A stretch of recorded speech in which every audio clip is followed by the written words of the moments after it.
Hey everyone, this is Joseph Anderson, CEO and founder of Connex. And years ago, I watched my mother lose her job after developing carpal tunnel from repetitive data entry work. She later had surgery and she was let go. And the moment really struck with me, and I remember thinking that there has to be a better way. That's what inspired me to create Connex, a tool that automates e-commerce operations and helps businesses eliminate the kind of tedious and manual work that just burns people out. Today, I'm excited to be joined by someone who's not just helping businesses run, she's helping them evolve. Judy Wilkes is a seasoned executive, operational strategist, and the founder of Steadfast Ventures. With over 27 years of experience in IT, robotics, and aerospace, and the energy group, Judy brings a systems-level approach to transformation and scaling. From major technical projects like the Canad ARM-2 for the International Space Station, that's pretty amazing, Judy, to saving companies millions of dollars through the strategic redesign and pre-due diligence, Judy has a track record of building operational excellence from the inside out. She now serves as a trusted fractional COO for growth-focused companies, guiding them through mergers, succession plans, and everything in between. So in today's episode, we'll dive into Judy's unique career journey from engineering and aerospace to strategic operations, and how leaders can prepare their companies for M&A, scaling, or leadership transition. What makes an effective operational turnaround, and how to avoid those common pitfalls, and how Judy helps companies reduce risk, increase alignment, and drive long-term value. Whether you're leading a startup or a legacy business, this conversation is packed with insight on how to lead with clarity, discipline, and resilience in high-stake environments. So Judy, you have a fascinating background. You started in aeronautical sciences and eventually you founded your own consulting firm called Steadfast Ventures. Can you walk us through that journey and what inspired you each transition on the way? Sure. Thank you very much, Joe, for the information, for inviting me to join you today. I'm really happy to be here. It's a pleasure to be here. It's a pleasure to meet you finally. I've heard a lot about good news about you, and I said, when I got the opportunity, I was glad to attend and be part of this podcast. My educational career began in finance, in the business side. So I started in finance. Didn't know what I wanted to do with it. And I went, no, that's not going to work for me. But I was always fascinated about aviation and aerospace, the whole dynamics of it. It always drawn to system thinking and complex problem solving. And aerospace taught me how precision and accountability can literally keep people safe. Hence the slogan that I live by, failure is not an option. Think about that. Think about that. Is that from Star Trek, failure is not an option? Actually, it's from NASA. NASA. That's their signal. Failure is not an option. We'll talk about that a little later. Mm-hmm. Over time, I realized those same principles applied to beyond engineering. It applied to practically everything, especially in operations, mergers and acquisitions, or M&A for short, and cross-functional leadership. I fell into the discipline of project management and enjoyed the idea of organizing processes, streamlining procedures, developing projects and products, and bringing them to a successful presentation or the project to an end. And Steadfast took about 12 years to come to fruition. I fought it for a good portion of time. I've had friends of mine who encouraged me to use the skills that I've gained over the years in every facet to present it in a different format. And in my last assignment, when that contract came to an end, I said it was time to make the change, and taking everything that I have done, it was a natural pivot. The totality of my experiences allowed me to bring the rigor and the empathy to organizations, navigating high-stakes transitions with clarity and calm at the center of those transitions. How did you get connected with NASA, if you don't mind? How did you get into the International Space Station? That's quite a high connection. Well, I'm born and raised in Canada, originally from Montreal, and I had a contract assignment as a project organizer or project coordinator with the Canadian Space Agency, which was affiliated and did work with NASA, associated at the time with the International Space Station, using at the time the program. Now, we all know the Space Shuttle program no longer exists, but that was my second introduction right after my first degree, my undergraduate degree. And I worked on that project. It was a robotics project where we helped to develop two types of robotic arms. There was the original robotic arm, which is the long arm that you would have seen coming out of the space shuttle to take like the Hubble telescope out and put it in position to launch it into space. And then the other one was a two-arm robotic system, which only had a torso and two arms, and it was called Dexter. And Dexter, after Dexter was done, that was the end of the project for me. But those experiences alone put me in the stratosphere. I was hooked after that. That sounds like a really wonderful and rewarding career. So tell us a little bit about Steadfast Ventures. Like, what do you do, and like, how, is this like the work you did at NASA? How is this related? No, believe it or not, it's a total different parody off from NASA and any other assignment that I've had in the aerospace field. My focus at this point was mainly on the operations of a business, and I'm talking the entire comprehensive operations of a business, or as I would say, from soup to nuts. And what we do is take a comprehensive approach, examining everything from research and development to personnel, to uncover strategic blind spots and operational inefficiencies that hinder sustainable growth. So my mission is to help business transition with confidence and clarity especially in their documentation, their procedures, their processes, their communication styles, to make sure it aligns with what they're doing in order to sustain their growth going forward. I primarily serve middle market companies in the technology and engineering sectors, where my deep experience allows, and it helps me to give it the greatest impact in that area. And I also collaborate with M&A advisors, independent sponsors, PE firms, and executive teams to support their IT and engineering due diligence, post-merger integration, operational redesign, and provide pre-merger integration as well as post-merger integration to ensure that everything is streamlined and to ensure a systematic and harmonious transfer in terms of their staff, their policies, and procedures, and how they integrate with their other businesses. It sounds like you work with some very large companies with some very complex standard operating procedures. Well, I basically am taking what I learned from the large companies and helping the middle market companies with it, so that they don't make the same mistakes the large companies did. That's what I'm trying to help them avoid. Okay, well, yeah, you're helping companies kind of grow and scale more efficiently based on your experience with serving larger companies. And they find the middle-sized companies don't have as much resources. They can't afford to be wasteful. Exactly. With regards to these standard operating procedures, you describe yourselves as a communications architect.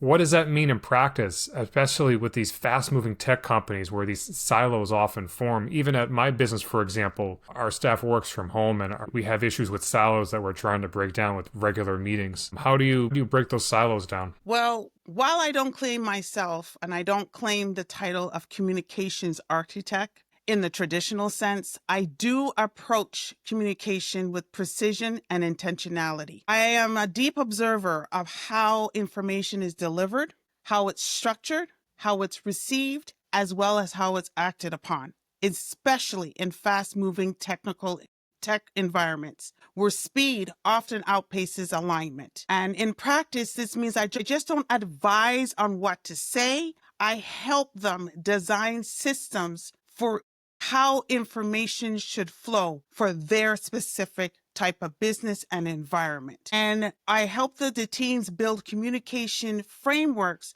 that prioritize transparency, including inclusiveness and strategic timing. So whether it's onboarding new tools or new staff members into the organization, navigating a reorg, or managing cross-functional initiatives, my goal is to ensure the message just doesn't inform, but they incite creativity, thoughtfulness of action, and not reactive confusion. Yeah, we've seen that with confusion at our company too, especially with our software developers and customers of what exactly is the issue. And I think even some of our customers get confused or misunderstand. So we're definitely working with setting expectations and communicating, more effectively here at Connex. What are the biggest blockers that you see when you're working with technical and non-technical teams trying to collaborate, and how do you help overcome them? This is one of my favorite questions. It's usually translation gaps and assumptions. Their technical teams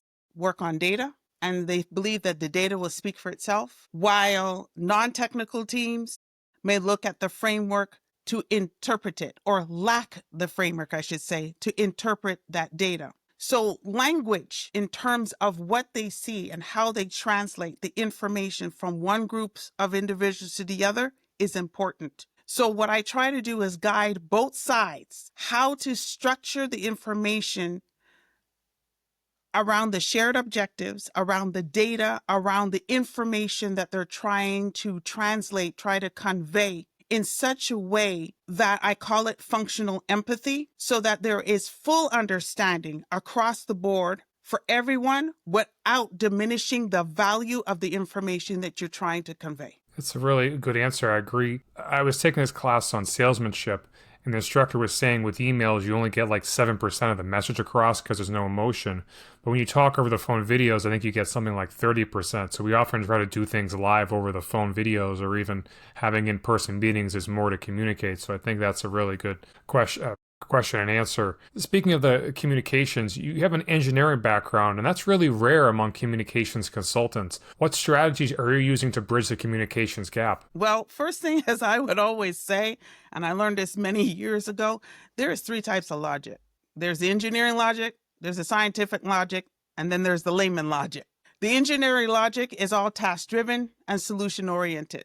It focuses on timelines, systems, technical feasibility, what needs to be done, and how.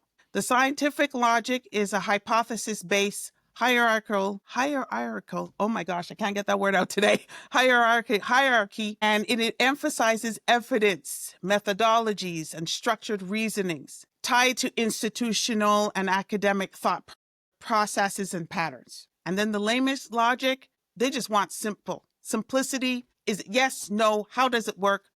Give it to me straight. And if we are in one of those logic mindsets, we can convey it in plain, simple language. So the challenge arises when teams try to communicate from those logics. That's where the confusion arises. And that's where people also tune out, because they can't recognize the disconnect in the language being used. So I try to identify what those disconnects are and bridge those logic gaps, ensuring that communication is not only technically accurate, but contextually and strategically aligned across all stakeholders. Yeah, Hopefully I agree. that makes sense. It does make sense. I think when you speak with someone technical, I had a software developer this morning.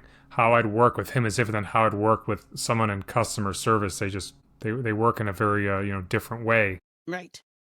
So in times of change, like reorganizations for tech upgrades, how do you ensure that communication empowers rather than overwhelms teams? Well, in times of change, communication must be strategic and not saturating. I believe, and I've witnessed this one too many times, and try to use it with my own teams when I was the project manager or the lead on a team, is to layer the approach by prioritizing transparency and relevance. Not everyone needs all the details at once, because it can overwhelm people and they will be withdrawn. So by using the triage approach, like the medical folks will do, to help prevent overwhelmness and disengagement, it helps to break things down into 3 core questions. For example, what's changing? What does it mean for me? And what should I do next? And once we get clear, concise directives on those questions, people are able to move forward in whatever they need to do without any panic, and are more willing to participate and contribute to the overall objective of the company or the the project or the task at hand. I agree. I think even at Connex, there's been a lot of changes. We used to service this one accounting system called QuickBooks, and now we're servicing 10 accounting systems. We've become more like agnostic, you could say. I think to put it in space terms, we're kind of, leaving the solar system, so to speak. So I agree. You need to let people know, like, what's going to change. Is my job going to change a little bit, but am I still part of the organization? So that's a great answer. In times of, okay, so how can individual contributors and not just leaders become champions of healthy communication in their teams? Be a translator, not just a transmitter. And by that, I mean, listen for confusion in the message and make sure to offer clarity. Ask questions such as, how did you arrive at this? What parameters are we looking at in order to make this particular decision? And instead of just reacting by putting those thought-provoking questions, it helps to bring about clarity on what it is. And by rephrasing the questions as well with help me to understand at its simplest form, it will help to diffuse any tensions and foster connections, additional questions, and simply conversation. I look at things this way, and if I may, I could just add this one thought. Very soon, in the next 2 to 4 years, we're going to have 5 generations of employees in the workforce. Think about it. The oldest is going to be the baby boomers, and the last set is what level we're at now, I think is alpha or beta. And one must be able to convey a message using the language that appeases everyone across the board and not just the few. Again, we don't want to isolate. We don't want to favor one over the other. We need to make sure our language is in such a way that everyone understands who needs to do what, where, when, how, and why. And to paraphrase a quote, one of my favorite quotes, we want to ask questions and for the recipients to practice listening without being defensive and respond without being offensive. I think that's a great answer. I've learned today in Toastmasters, I'm part of a public speaking group. We have different communication styles, like a direct or indirect, and some people just communicate in different ways. I find that when you say that you need to do a better job, you're blaming someone instead of saying, I feel this way when you act that way. I need you to do this. It's less kind of blaming someone. So I agree with your idea of becoming like a translator. Many tech companies work across time zones and cultures. What's your advice for creating communication systems that feel inclusive and effective worldwide? Well, first things first, this is one of the areas which I think became one of my strong points. When you're communicating with tech teams across different time zones, across the world, one, know where they are. Recognize who those individuals are in the locations where they are. There could be different customs. Terminologies may not be the same. What we use here in North America will not be the same overseas, for example. Make sure to use video so everyone can see what you're saying. Basic English language. Not everyone's English is the strong suit, so basic English language. Try to avoid sophisticated terms unless it's part of the network and the framework of the business. And if we use any acronyms, clarify them, make sure everyone's on the same page. Building communication cadences that respects time differences and cultural norms is very important. There's certain things are accepted in one side of the world and it's deemed an insult on the other side of the world. Being knowledgeable of those customs and cadences is important in order to have harmony, uniformity, and buy-in from everybody on the team, no matter where you are. And any final words to help our audience take the next steps and ensure that all the teams in their tech companies are in the same space? I say, don't only aim for uniformity, aim for unity by breaking down silos. I know in tech companies, in some engineering companies, some aerospace companies, they have a tendency, even though we're part of a team, we always seem to somehow or other work in silos. Make sure there's open channels for thought and communication. It has to cross-pollinate because if we don't have those healthy communication, it will flatten people. It will flatten creativity. It will flatten growth. I hate to say that. And we need to try to bridge those differences so it inspires and ignites communication, it ignites thought, it ignites dialogue. And by doing so, we have to remember we're all working for the same goal, the same objective of the greater good. So by focusing on bringing about a unity, unifying everyone, accepting the differences, it will bring more, what's the word I'm thinking of here? A proper definition brings more, there's a word I'm thinking of and it's gone. I lost my word, but the legacy of the business will have more strength, more power to it. Yeah, that's some great answers about keeping the team together, making sure that teams clearly communicate. And that'll be a wrap for today's episode of the Connex Podcast. I want to give a huge thanks to Judy for joining us and sharing her incredible insight on operational turnaround, stakeholder alignment, and scaling with intention. If you're feeling inspired to build stronger team systems, prepare for growth, or navigate complex transitions with confidence, be sure to learn more about Judy and her work at Steadfast Ventures. And if you're ready to eliminate manual data entry, reduce burnout, and automate your e-commerce operations, head to connexecommerce.com to see how we can support your next stage of growth. Don't forget to subscribe, leave us a review, and share this episode with a founder, operator, or leader who's ready to run their business with more clarity and less chaos. Thanks a lot, Judy. See you later. Thank you.